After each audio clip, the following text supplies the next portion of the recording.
Well, do you ever work too much overtime because maybe you are being saddled with another person's job responsibilities? If so, then you are lacking boundaries within your work environment, and you need to have the talk. Dr. John Townsend, author and psychologist, is back with tips on having that talk and how to draw boundaries. He's also the author of Boundaries and his new book, Beyond Boundaries. We talked about in the first segment about boundaries with our families, but sometimes we spend more time in the office place than we even do with our own families, so that's where the boundaries are really valuable. And Daily. You say the talk, and that makes all of us nervous, but there's 5 tips that can help us really get through that. The first being, never say, "you need to."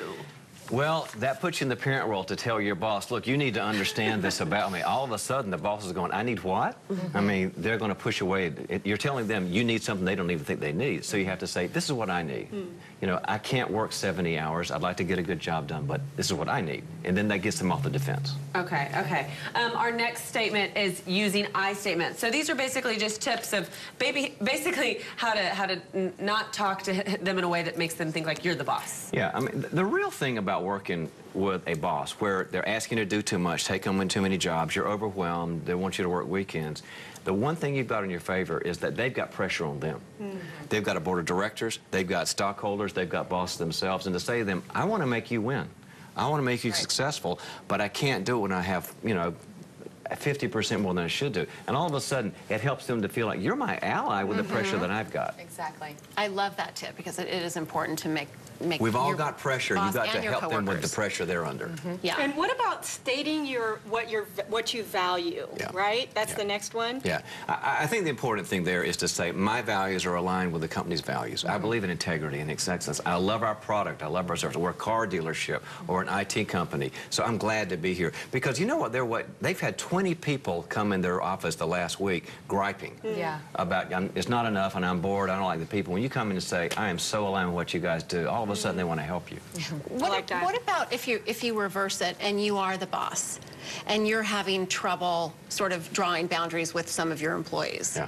What are your tips that way? That's a part of leadership. Most of the work I do is leadership work. And when you've got that, you've got one of 3 problems. You've either got a performance problem, you're not making enough phone calls, or an attitude problem, which kind of makes a toxic culture, or a relationship problem. People aren't getting along with you.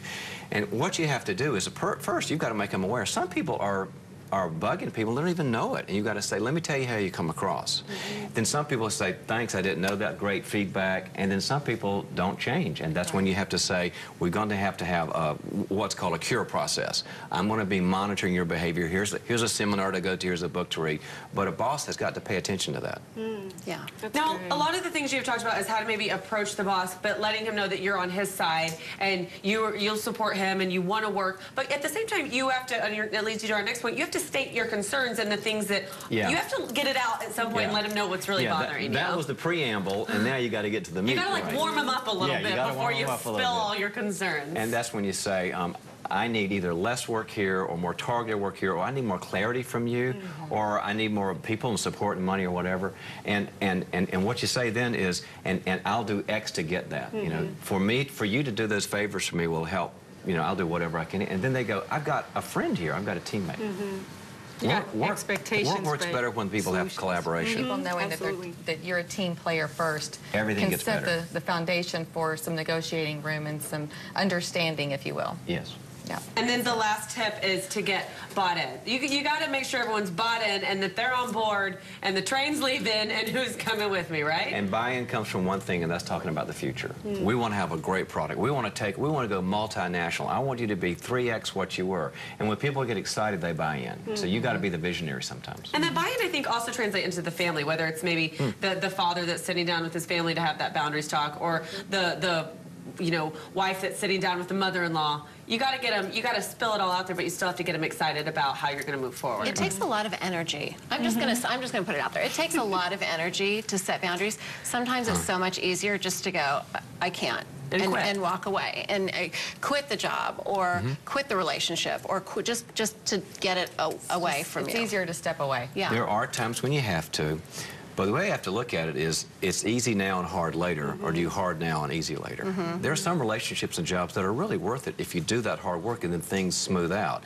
And people that leave all their relationships and all their jobs, they end up kind of repeating their life like a Groundhog Day until they're 80, and that's kind of a sad life too. Right. You don't want that. That's a really good point. Well, thank you for being here. So many great tips, not only for our families, but for our workplace as well. And Beyond Dr. Townsend, boundaries. yes, he's going to be in Dallas for his monthly leadership program, and we're going to have this link to his website on our website. You can find that by going to thebroadcasttv.com. Okay, and coming up next on the broadcast, our tech mom is showing us how some apps that help coaches and parents to keep their team sports organized. That's next. Stay tuned.